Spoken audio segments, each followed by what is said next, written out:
আপনি প্রশ্ন করেছেন যে আমি সালাত আদায় করি, হিসাব করে জাকাত দেই, তাহাজ্জুদ পড়ি, মানুষের সাথে লেনদেন সংক্রান্ত বিষয় সব কিছু ঠিক রাখি। এবছর হজ করেছি, বিভিন্ন দিনী দর্শে অংশগ্রহণ করি, মা বাবা ভাই বোন চাচা ফুফি সকলের সাথে ভালো আচরণ করি, কিন্তু ইবাদতে কোনো স্বাদ পাই না। আমাকে তা থেকে বাঁচার উপায়টা জানাবেন। প্রথমত আপনাকে ধন্যবাদ জানাতে চাই যে আপনি ব্যক্তিগত জীবনে, সামাজিক জীবনে এবং পারিবারিক জীবনে যথাসম্ভব দিন মেনে চলছেন, ইবাদতগুলো সঠিকভাবে করার চেষ্টা করছেন, আপনার মা বাবা ভাই বোন এবং অন্যান্যদের হক রক্ষা করার, হেফাজত করার চেষ্টা করছেন। আল্লাহ যেন আপনার এই প্রচেষ্টাগুলোকে কবুল করে নেয়, আমরা দোয়া করছি, এবং আপনাকে মাজিদ তৌফিক আল্লাহ যেন দান করেন। ইবাদতে আপনি স্বাদ পান না, কেন পান না আপনি হয়তো সেটা খুঁজে পাচ্ছেন না। তাহলে এই যে একটা অত্যন্ত বিব্রতকর পরিস্থিতি, যে এত ইবাদত করছি, আল্লাহর এত সান্নিধ্যে যাওয়ার চেষ্টা করছি, কিন্তু ইবাদতটাকে এনজয় করছি না, তাহলে এই বিব্রতকর অবস্থা থেকে বাঁচার উপায়টা আপনি জেনেছেন। তো এখানে আমরা কিছু জিনিস আপনার জন্য রেকমেন্ড করব, এবং আমরা আশা করব যে ধীরে ধীরে আপনি আপনার ইবাদতকে এনজয় করবেন। প্রথমত বলবো, আপনি নিজেকে আল্লাহর তাআত এবং আনুগত্যের উপরে অভ্যস্ত করবেন, নিজেকে নিজে ট্রেনিং দেবেন, যাতে করে আপনার আত্মা, আপনার সত্তা ইবাদতটাকে আত্মস্থ করে নেয়, এবং ইবাদত আর কঠোর মনে না হয়, ইবাদত তার নিত্যদিনকার অভ্যাসে পরিণত হয়। এটা সম্ভব যদি আপনি খুব সিরিয়াসলি ইবাদত করেন, এবং যদি আপনার কাছে অত্যন্ত দৃঢ় ইরাদা, ইচ্ছা, প্রতিজ্ঞা থাকে, কমিটমেন্ট থাকে, তাহলে আপনি অবশ্যই আল্লাহর অনুমতিক্রমে আপনি ইবাদত অভ্যস্ত হয়ে যাবেন ইনশাআল্লাহ। তবে মনে রাখতে হবে বিষয়টা মুসাবারা, সবর, ধৈর্য এবং মুদাওয়ামা, কন্টিনিউশনের উপর নির্ভর করে। আপনি যে কাজগুলো করছেন সেগুলো প্রতিদিন করার অভ্যাস গড়ে তুলতে হবে, এবং আপনার আজিমাত থাকবে, সত্যবাদিতা থাকবে, সততা থাকবে, সিরিয়াসনেস থাকবে। তাহলেই এই জিনিসগুলো ধীরে ধীরে আপনার আত্মস্থ হবে এবং আপনি এনজয় করবেন। এখানে আমরা দেখি যে আল্লাহ সুবহানাহু ওয়া তাআলা যে কথাগুলো আমরা বলেছি সেগুলো তিনি উল্লেখ করেছেন, সেগুলো তিনি সূরা আল ইমরানের মধ্যে উল্লেখ করেছেন। বলেছেন, ইয়া আইয়ুহাল্লাযীনা আমানু সবিরু ওয়া সাবিরু ওয়া রাবিতু ওয়াত্তাকুল্লাহা লাআল্লাকুম তুফলিহুন। হে ঈমানদার লোকেরা, তোমরা সবর করো এবং পরস্পর সবরের নির্দেশ দাও, আর তোমরা মুরাবাতা, আল্লাহর পথে রিবাত, যেটা প্রস্তুতি গ্রহণ করো, আর আল্লাহকে ভয় করো, যাতে তোমরা সফল কাম হও। কি চমৎকার নির্দেশনা! ছোট্ট আয়া, কিভাবে জীবনটাকে আল্লাহর পথে তৈরি করতে হয় এবং আল্লাহর ইবাদতে অভ্যস্ত করে তুলতে হয়, সেটি তিনি এখানে অল্প কয়েকটি কথায় তুলে ধরলেন। আল্লাহ সুবহানাহু ওয়া তাআলা আরও বলেছেন সূরা তাহার 132 নম্বর আয়াতে, বলেছেন, ওয়া'মুর আহলাকা বিস-সালাতি ওয়াসতাবির আলাইহা লা নাসআলুকা রিজকান নাহনু নারযুকুকা ওয়াল আকিবাতু লিত-তাকওয়া। আর তুমি তোমার পরিবার পরিজনকে সালাতের নির্দেশ দাও এবং এই সালাত আদায়ের উপর সবর করো। আমরা তোমার কাছে কোনো রিজিক চাই না, আমরাই তো তোমাদেরকে রিজিক দেই। আল্লাহ বলছেন, আমি তো, আমরা বলতে তিনি তার নিজেকে বোঝাচ্ছেন, রিজিক দেই, আর সুপরিণাম তাকওয়ার জন্য রয়েছে। তো আমরা দেখতে পাচ্ছি যে এখানেও আল্লাহ সুবহানাহু ওয়া তাআলা নির্দেশ দিচ্ছেন কিভাবে সালাতটাকে এনজয় করা যায়। এরপরে তিনি সূরা আল আনকাবুতের 69 নম্বর আয়াতে বলেছেন, ওয়াল্লাযীনা জাহাদু ফীনা লানাহদিয়ান্নাহুম সুবুলানা। আর যারা আমার পথে চেষ্টা চরিত্র ও সংগ্রাম করে, অবশ্যই তাদেরকে আমরা আমাদের পথ প্রদর্শন করি। অতএব ইবাদত আল্লাহর পথ, কারণ ইবাদতের জন্যই তো আল্লাহ তাআলা সৃষ্টি করেছেন। সেই ইবাদতটাকেই যদি আমরা এনজয় না করি, এটা বড়ই দুর্ভাগ্য। কিন্তু আমরা এনজয় করতে চাই, এটাই হচ্ছে তার একটা পথ। সালাফের একজন বিখ্যাত ব্যক্তি আবু ইয়াজিদ, তিনি বলছেন, খুব চমৎকার একটা কথা, এটা সোনার অক্ষরে লিখে রাখার মতো। বলেছেন, মা জিলতু আসুকু নাফসি ইলাল্লাহি ওয়া হিয়া তাবকি হাত্তা সুকতুহা ওয়া হিয়া তাদহাক। তিনি বলেন, আমি আমার নিজেকে আল্লাহর দিকে চালিয়ে নিচ্ছি, টেনে হিঁচড়ে নিয়ে যাচ্ছি, যে অবস্থায় আমার আত্মা, আমার প্রবৃত্তি কাঁদছে, সে যেতে চায় না আল্লাহর পথে। এমনকি আমি এটাকে আল্লাহর কাছে নিয়ে গেলাম, হাত্তা সুকতুহা ওয়া হিয়া তাদহাক, এরপর সেটি হাসতে শুরু করলো। তার মানে হচ্ছে, প্রথম অবস্থায় অন্তরটা বিব্রত বোধ করছে, বিরক্তি বোধ করছে, কাঁদছে, না সে যাবে না আল্লাহর পথে। কিন্তু তিনি বললেন, মা জিলতু আসুকু, আমি তাকে নিয়েই চলেছি আল্লাহর অভিমুখী হয়ে, শেষ পর্যন্ত আমি তাকে হাসাতে পারলাম, আল্লাহর কাছে নিয়ে তাকে হাসাতে পারলাম। খুব চমৎকার কথা। একজন বিজ্ঞ ব্যক্তি বলেছিলেন, আলাজতু কিয়ামাল লাইলি সানাতান ওয়া তানাআমতু বিহি 20 সানা। তিনি বলেন, আমি 1 বছর ধরে কিয়ামুল লাইল কষ্ট করে পালন করলাম,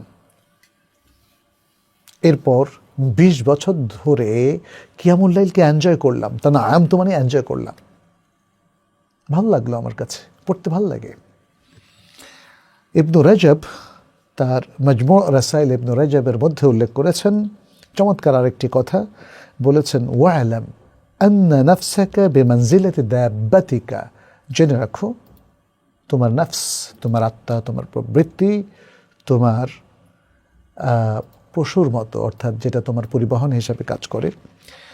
ইন আরাফাত মিনকাল জাদ্দা জাদ্দাত, যদি এই পশু তোমার কাছ থেকে সিরিয়াসনেস উপলব্ধি করে, জানতে পারে, তাহলে সে সিরিয়াস হয়। ওয়া ইন আরাফাত মিনকাল কাসাল তামাআত ফিকা ওয়া তালাবাত মিনকা হুদুদাহা ওয়া শাহওয়াতিহা, আর যদি সে তোমার কাছে কোনো অলসতা জানতে পারে, অলসতা দেখতে পায়, তাহলে সে তোমার মধ্যে আগ্রহবোধ করে এবং তোমার কাছ থেকে তার নিজের যে অংশ এবং তার নিজের যে ইচ্ছা, শাহওয়াত, সেটি চেয়ে নেয়। তাহলে মানুষ যখন সিরিয়াস হয়, তাহলে সে আর সবাইকে সিরিয়াস করতে পারে, এমনকি তার পশুকে, তার বাহনকে, তার পরিবহনকেও। আর যদি সে সিরিয়াস না হয়, তাহলে মনে হয় যেন আর সব কিছু তাকে অলস করে দিচ্ছে। দ্বিতীয় যে বিষয়টা আমরা বলবো, আপনার ইবাদতে মজা না পাওয়ার কারণ এবং যেটা পরিহার করা দরকার যাতে ইবাদতে আপনি মজা পান, সেটি হচ্ছে পাপ পরিত্যাগ করা। পাপ, অবাধ্যতা, কোরআন সুন্নাহর বিরোধিতা, অন্যায়, পাপাচার এবং খারাপ যত কাজ আছে, সেগুলো থেকে আমাদেরকে দূরে থাকতে হবে। কারণ আমরা যখন পাপের মধ্যে লিপ্ত হই, তখন পাপ হয়ে যায় একটা বাধা, আমাদের ইবাদতের পথে একটা বাধা। পাপ থাকলে ইবাদতের মজা থাকবে না, ইবাদতের মজা থাকলে পাপ থাকবে না, তাই না? খুব চমৎকার একটা বিষয় এখানে আছে। কারণ পাপ আমাদেরকে, আমাদের অন্তরকে কাসি করে দেয়, কঠিন করে দেয়। অন্তরের মধ্যে একটা গিলদা, কঠোর ভাব চলে আসে এবং তার মধ্যে জাফা বা শুষ্কতা চলে আসে, যে সে আর নরম হয় না, সে আর বিনয়ী হয় না আল্লাহর জন্যে, আল্লাহর অভিমুখী সে আর চলতে ভালোবাসে না। এই জন্য ইমাম ইবনুল কাইয়িম রাহিমাহুল্লাহ খুব চমৎকার একটা কথা বলেছেন তার আদ্দা ও দাওয়া নামক গ্রন্থে। তিনি বলেছেন, ওয়া কুল্লামা কাতুরাতিদ যুনুবু ইশতাদ্দাতিল ওয়াহদা, যখনই পাপ বেড়ে যাবে, তখন একাকিত্ব ভয়ঙ্কর আকারে দেখা দেবে। ও আমারুল আইশি আইশুল মুস্তাওহিশিন আল খায়ফিন, তিনি বলছেন যারা একাকী জীবনে অভ্যস্ত হয়ে যায় এবং ভীত সন্ত্রস্ত জীবনযাপন করে, তাদের জীবনটা অত্যন্ত তিক্ত জীবন। ও আতিয়াবুল আইশি আইশুল মুস্তানিসিন, আর যারা সকলে মিলেমিশে চমৎকার সম্প্রীতির মধ্য দিয়ে জীবনযাপন করে, একাকী নয়, তাদের জীবনটা হলো সবচেয়ে সুখী এবং সুন্দর জীবন। এখানে আরেকজন সালাফ খুব চমৎকার কথা বলেছেন, এরকম আর দু একটা কথা আপনাদেরকে একটু শোনাই। বলেছেন আযনাবতু যামবান ফাহুরিমতু কিয়ামাল লাইলি সানাতান, আমি একটা পাপ করেছি, পরে এই পাপের কারণে পুরো একটা বছর ধরে আমি কিয়ামুল লাইল থেকে মাহরুম হয়েছি, বঞ্চিত হয়েছি। আরেকজন মনীষী বলেন আযনাবতু যামবান ফাহুরিমতু ফাহমাল কুরআন, আমি একটা পাপ করেছি, ফলে কোরআন বোঝা থেকে আমি বঞ্চিত হয়েছি। ঠিক এরকমই বিষয়গুলোর ক্ষেত্রে বলা হয়ে থাকে, কি বলা হয়, এটা কবি বলেছেন, ইযা কুনতা ফি নি'মাতিন ফারঈহা, ইযা কুনতা ফি নি'মাতিন ফারঈহা ফাইন্নাল মাআসি তুযিলুন নি'আম। বলেছেন যখন তুমি কোনো নিয়ামতের মধ্যে থাকো তাহলে সেটাকে পরিচর্যা করো, নিয়ামতটাকে তুমি পরিচর্যা করো, কারণ অবাধ্যতা এবং পাপ নিয়ামতকে রিমুভ করে দেয়, সরিয়ে দেয়, জায়েল করে দেয়। ওয়াহিব ইবনুল ওয়ার্দ রাহিমাহুল্লাহ একজন প্রখ্যাত স্কলার ছিলেন, তাকে প্রশ্ন করা হয়েছিল মাতা ইয়াফকুদুল আবদু লাযযাতাল ইবাদাহ ইযা ওয়াকা'a ফিল মাসিয়াহ আও ইযা ফারিগা মিনহা। প্রশ্ন করা হয়েছিল যে কখন বান্দা ইবাদতের লজ্জাত হারিয়ে ফেলে, যখন সে কোনো পাপে লিপ্ত হয় তখন, নাকি যখন সে পাপটা করে তারপরে পাপ থেকে ফারিগ হয়, অবসর হয় তখন।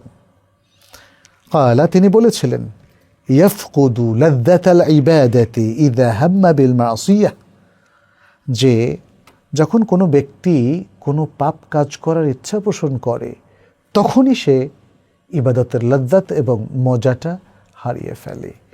তাহলে লক্ষ্য করার বিষয় যে এখানে ব্যক্তি যদি পাপের ইচ্ছা পোষণ করে তখন থেকেই তার ইবাদতের ইবাদতের লজ্জাত বা মজাটা চলে যায়।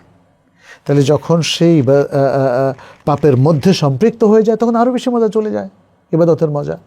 এবং যখন সে পাপ থেকে ফারেগ হয় তখন সে তো আর ইবাদতই করে না, মজা আর কেমনে পাবে, তখন ধীরে ধীরে সে ইবাদত থেকে বিচ্ছিন্ন হয়ে যায়। তৃতীয় যে জিনিসটা আপনাদের জন্য আমরা বলবো সেটা হলো অতিরিক্ত পানাহার এবং ফাস্ট ফুড খাওয়া, এগুলো বর্জন করতে হবে। ফাস্ট ফুড খেতে খেতে একটা জাতি অকেজো হয়ে পড়ে, ফাস্ট ফুড খুব ক্ষতিকর খাবার।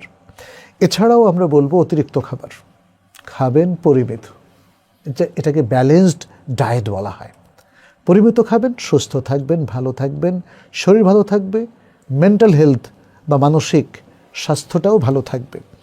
কিন্তু যদি অতিরিক্ত খান তাহলে অতিরিক্ত সমস্যা দেখা দেবে। এই জন্য আমাদের সব ক্ষেত্রে খাবার দাবার, কথাবার্তা, দৃষ্টি দেওয়া, সকল ক্ষেত্রে আমাদেরকে পরিমিত হতে হবে। পরিমিত খাবো, পরিমিত পান করব, পরিমিত কথা বলবো, পরিমিত তাকাবো। যেখানে তাকানোটা পাপ সেখানে তাকাবো না, যেখানে কথা বলাটা পাপ সেখানে কথা বলবো না, যেখানে অতিরিক্ত খাওয়াটা ক্ষতিকর সেখানে অতিরিক্ত খাবও না, পানও করব না। একজন বিখ্যাত মনীষী তিনি বলেছেন রাহাতুল কলবি ফি কিল্লাতিল আথাম, বলেছেন অন্তরের শান্তি পাপ কম হওয়ার মধ্যে নিহিত। ওরাহাতুল বাতনি ফি কিল্লাতিত তাআম, এবং পেটের শান্তি খাদ্যের কম হওয়ার মধ্যে নিহিত। ওরাহাতুল লিসানি ফি কিল্লাতিল কালাম, এবং জিহ্বার শান্তি কম কথা বলার মধ্যে নিহিত। আরেকজন ব্যক্তি বলেন লা তাকুলু কাসীরান, অনেক বেশি খায়ও না, ফাতাশরাবু কাসীরান, এবং অনেক বেশি পান করো না, ফাতানামু কাসীরান, তাহলে তোমাকে ঘুমাতে হবে অনেক বেশি, ফাতাখসারু কাসীরান, তাহলে তোমাকে অনেক ক্ষতিগ্রস্ত হতে হবে। তাহলে এখানে তিনি বলেছেন তুমি বেশি খেও না, তাহলে বেশি পান করতে হবে, আবার এই বেশি খেলে বেশি পান করলে তোমাকে বেশি ঘুমাতে হবে, এবং এই বেশি ঘুমালে তুমি অনেক কিছু হারিয়ে ফেলবে, কারণ তোমার সময় এবং জীবনটা শেষ হয়ে যাবে। চতুর্থ যে বিষয়টা আমরা বলবো সেটি হচ্ছে, বান্দা যখন এই ইবাদত করবে সে মনে মনে এই অনুভবটা নিয়ে আসবে যে এই সকল ইবাদত যা সে করছে এগুলো আল্লাহ ভালোবাসেন, পছন্দ করেন, সে আল্লাহর পছন্দ করা এবং ভালোবাসা কাজগুলো আদায় করছে। তাহলে আপনার মধ্যে অপার আনন্দ তৈরি হবে, এবং আপনার জন্য এ কথাও অনুভব করা যথেষ্ট যে আপনি এমন কাজ করছেন যা আল্লাহ ভালোবাসেন এবং পছন্দ করেন। পঞ্চম এবং শেষ যে বিষয়টা আপনার জন্য আমরা রেকমেন্ড করব সেটি হচ্ছে, আপনি এটাও মনে মনে ভাববেন যে এই যে ইবাদতগুলো করছেন এগুলোর সওয়াব আপনার জন্য বরাদ্দ আছে, আপনি এগুলোর জন্য পুরস্কার পাবেন আল্লাহর কাছে, এবং এগুলোর সুপরিণাম আপনার জন্য অপেক্ষা করছে। এবং দুনিয়া আখেরাতে আপনি সবখানেই এই ভালো কাজগুলো করার জন্য, ইবাদত করার জন্য আপনি অনেক অনুগ্রহ পাবেন আল্লাহর কাছ থেকে, এবং আল্লাহর কাছ থেকে ইহসানও পাবেন। তো এইভাবে যদি আমার মনে হয় আমরা প্রস্তুতি গ্রহণ করি, তাহলে ইবাদতের স্বাদ অবশ্যই আপনি উপলব্ধি করবেন। আমাদের সাহাবায়ে কেরাম তারা তো ইসলামের আগে নামাজই পড়তো না, কিছুই জানতো না, এরপরে আল্লাহ রাসূল সাল্লাল্লাহু আলাইহি ওয়াসাল্লামের হাতে তারা ইসলাম গ্রহণ করলেন, তার কাছে শিখলেন, তারবিয়া নিলেন, এবং নিজেদেরকে গড়ে তুললেন ইবাদতের উপরে, ইবাদতটাকে আত্মস্থ করে নিলেন। ফলে সাহাবাদের পুরো জীবনটাই আমরা দেখি কি চমৎকার, আল্লাহ এবং রাসূলের প্রতি কি মাহাব্বা, কি ভালোবাসা, মানবতার জন্য কি দরদ, সমাজটাকে পবিত্র করার জন্য কি মহাসংগ্রাম। সুবহানাল্লাহ, সুবহানাল্লাহ। আসুন না আমরা সেভাবে নিজেদেরকে গড়ে তুলি।